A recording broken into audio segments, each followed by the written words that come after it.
సత్యం బ్రూయాత్ ప్రియం బ్రూయాత్ కార్యక్రమానికి స్వాగతం. వాగర్థావివ సంపృక్తౌ వాగర్థ ప్రతిపత్తయే జగతః పితరౌ వందే పార్వతీ పరమేశ్వరౌ.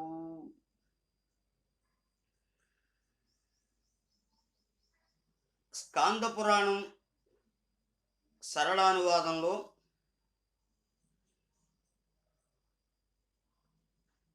పార్వతీ నందనుడు కుమారస్వామి స్కందుడు పరమేశ్వరుని మహాదేవుని స్తుతించాడు. అందరూ సంతోషించారు. మహాదేవుడు సంతసించి వైశాఖ పూర్ణిమకు మహీసాగర తటంలో తీర ప్రాంతంలో స్కంద స్తోత్రాన్ని ఎవరైతే పఠిస్తారో వారి పుణ్యం అక్షయమవుతుందని ఆశీర్వదించారు. కార్తీక పూర్ణిమకు కార్తికేయుని అష్టోత్తర శతనామాలను జపిస్తే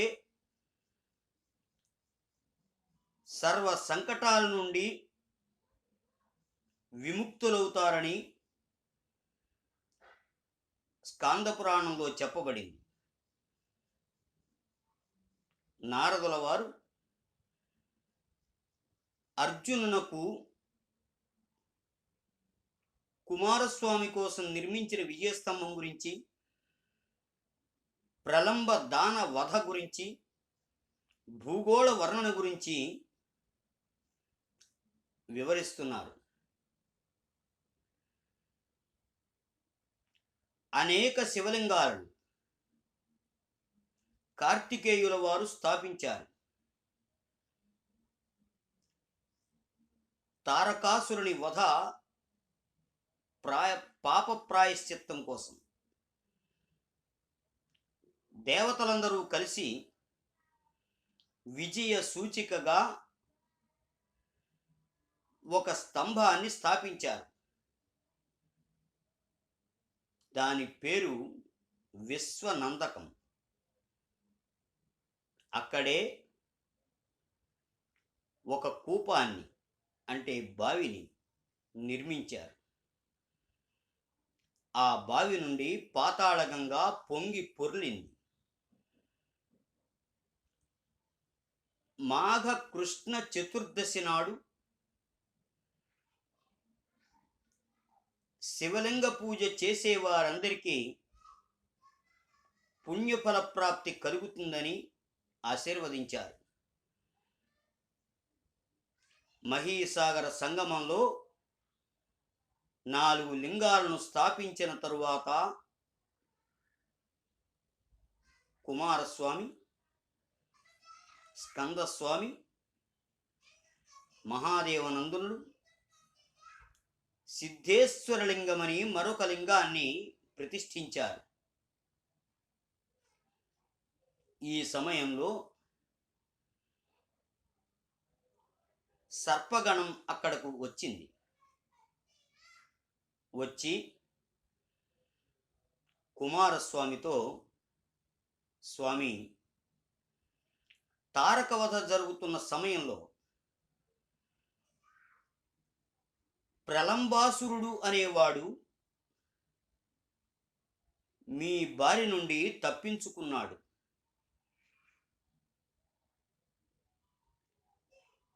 వాడు ఇప్పుడు విజృంభిస్తున్నాడు. సర్పగణం మాట విన్న కుమారస్వామి ఒక శక్తిని పాతాళంలోకి పంపారు. ఆ శక్తి ప్రలంబాసురుని వధించి తిరిగి వస్తూ ఉండగా ఆ శక్తి వలన ఏర్పడిన రంధ్రం ద్వారా పాతాళగంగ పైకి వచ్చింది. దానికి సిద్ధకూపం అని పేరు పెట్టారు. ఆ తీర్థంలో 64 మంది క్షేత్రపాలకులు ఉన్నారు. వారందరూ మహేశ్వర స్వరూపం, ఈశ్వర స్వరూపం, పరమేశ్వర స్వరూపం. అక్కడే గణపతి, విఘ్న వినాయకుడు, సిద్ధి వినాయక పేరుతో ప్రసిద్ధి పొందాడు. ఆ క్షేత్రంలో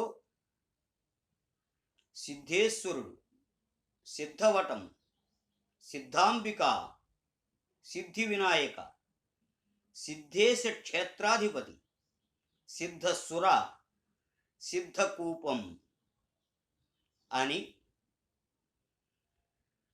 ప్రసిద్ధి పొందిన కారణంగా సిద్ధసప్తకం అనే పేరు వచ్చింది.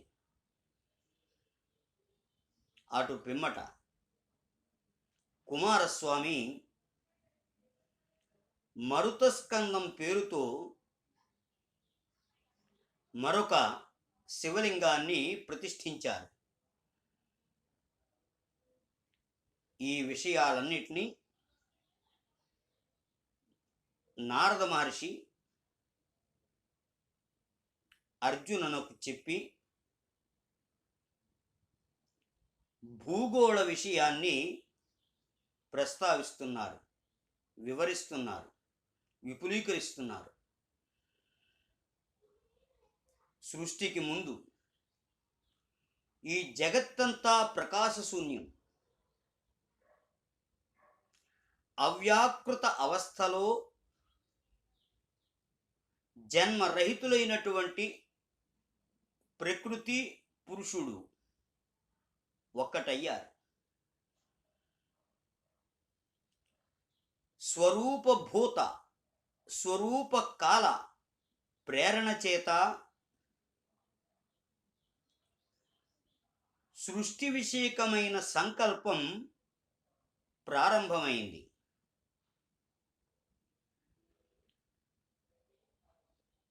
ప్రకృతి వలన మహత్తత్వం, మహత్తత్వ వికారం వలన అహంకారం ఉద్భవించాయి. అహంకారం సాత్విక, రాజస, తామస భేదాలుగా పరిణమించింది. తామస అహంకారం చేత పంచతన్మాత్రలు ఉత్పన్నమయ్యాయి. పంచతన్మాత్రలంటే శరీరం లోపల ఉండే ఎముకలు మొదలైనవి. అవి భూమికి చెందినవి. రక్తం, చీము మొదలైనవి. అవి నీటికి సంబంధించినవి, జలానికి సంబంధించినవి. శరీరంలోని ఉష్ణోగ్రత అగ్నికి సంబంధించినది. ఉచ్ఛ్వాస నిశ్వాసాలు గాలి పీల్చడం, వదలడం వాయు సంబంధమైనది. శరీరంలోని ఖాళీ ప్రదేశం ఆకాశ సంబంధమైనది. ఈ విధమైనటువంటి పంచతన్మాత్రల వలన పంచమహాభూతాలు ఏర్పడ్డాయి. పంచమహాభూతాలంటే భూమి, జలం, అగ్ని, వాయువు, ఆకాశం.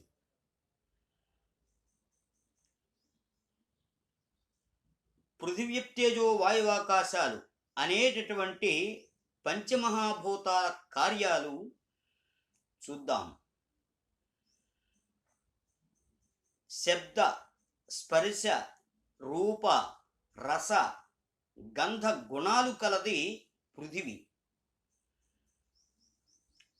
శబ్ద, స్పర్శ, రూప, రస గుణాలు కలిగినది జలం.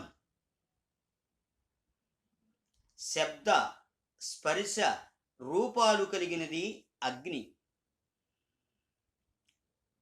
శబ్ద, స్పర్శలు కలిగినది వాయువు. శబ్దగుణం కలిగినది ఆకాశం. ఒకదానికంటే ఒకటి తగ్గుతూ ఉంటుంది.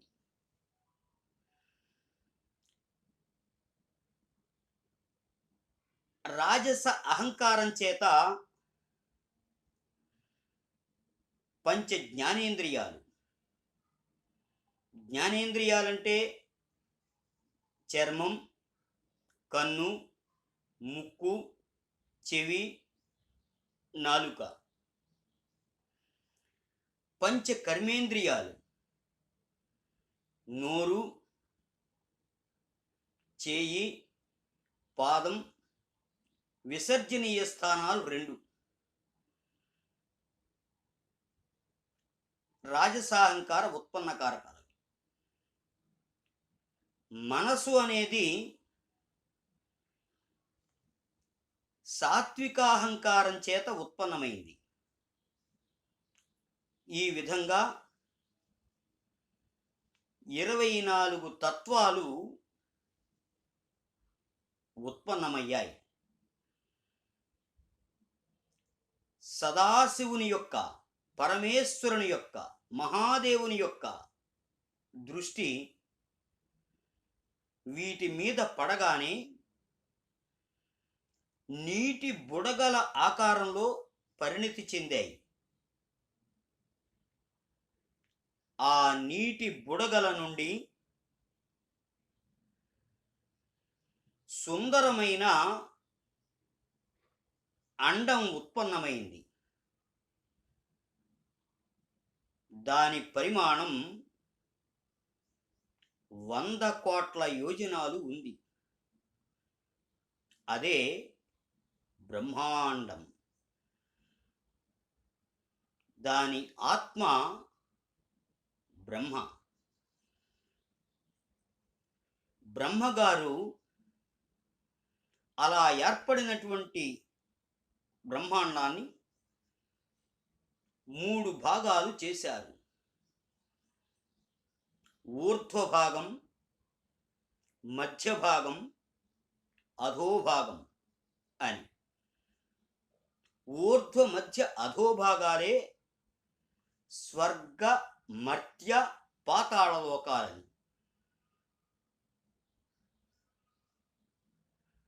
దేవతలు, మనుషులు, నాగ దైత్యులు ఆయా ప్రాంతాల్లో ఉంటారు. ఊర్ధ్వ, మధ్య, అధోభాగాలు మళ్ళీ 3 భాగాలు చేయబడ్డాయి. ఒక్కొక్క విభాగం నుండి 7 విభాగాలు చేయబడ్డాయి. అంటే 7 స్వర్గలోకాలు, 7 ద్వీపాలు, 7 పాతాళ లోకాలు. వాటిల్లో ఇప్పుడు సప్తద్వీపాలను చెబుతున్నారు. చుట్టూ సముద్రం ఉండి మధ్యలో భూమి ఉన్నదానిని ద్వీపం అంటారు. పృథివీ మధ్య భాగంలో జంబూద్వీపం, క్షారసముద్రం, శాఖద్వీపం, క్షీరసముద్రం, పుష్కర సముద్రం, సురాసముద్రం, కుశద్వీపం, దధి సముద్రం, క్రౌంచ ద్వీపం, ఘృత సముద్రం, శాల్మల ద్వీపం, ఇక్షు సముద్రం, ప్లక్షద్వీపం. ఈ ప్లక్షద్వీపాన్నే గోమేధ ద్వీపం అని కూడా అంటారు.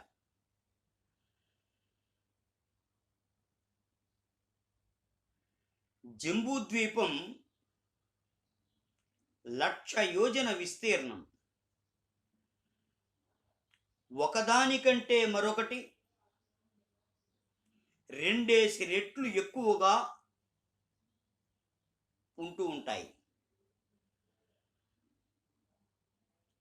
ద్వీపాల తరువాత సువర్ణ భూమి. ఈ సువర్ణ భూమి రియల్ ఎస్టేట్ కాదు, దేవతల యొక్క క్రీడాస్థలం ఆ సువర్ణ భూమి. ఆ తరువాత గోళాకృతిలో లోకాలోక పర్వతం, పర్వత బాహ్య భాగం అవతల ప్రదేశం, పర్వతానికి అవతల ప్రదేశం భయంకరమైన అంధకారం. దాని తరువాత గర్భోదక సాగరం, బ్రహ్మాండం మధ్యలో మేరు పర్వతం. మేరు పర్వతం 3 శిఖరాలతో ఉంటుంది. మధ్య శిఖరం బ్రహ్మగారి నివాస స్థానం. అది సువర్ణమయం. ఈశాన కోణంలో ఈశ్వర స్థానం. అది రత్నమయం. నైరుతి కోణంలో విష్ణు నివాస స్థానం. అది రజతమయం. మేరు పర్వతానికి 4 దిక్కులలోనూ కూడా పెద్ద స్తంభాల్లాంటి విష్కంభ పర్వతాలు ఉన్నాయి. తూర్పున మందరాచలం, దక్షిణంలో గంధమాదనం, పశ్చిమంలో సుపార్శ్వం, ఉత్తరంలో కుముద పర్వతం. వాటి పేర్లవి. వాటిపై కదంబ, జంబు, అశ్వత్థ, వటవృక్షాలు ఉన్నాయి. ఒక్కొక్క పర్వతం తరువాత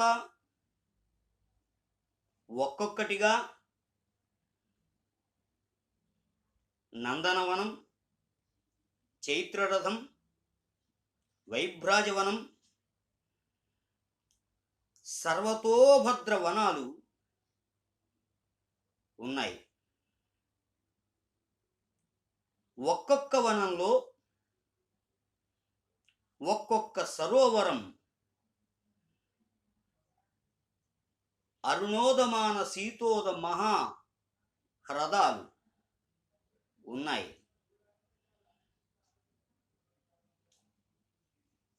కమలానికి చుట్టూ రేకులున్నట్టుగా మేరు పర్వతానికి చుట్టూ పర్వతాలు ఉన్నాయి. ఈ పర్వతాలలో కేసర పర్వతం పెద్దది. మేరువుకు దక్షిణంలో నిషధ, హేమకూట, హిమోత్పర్వతాలున్నాయి. వీటిని మర్యాద పర్వతాలు అంటారు.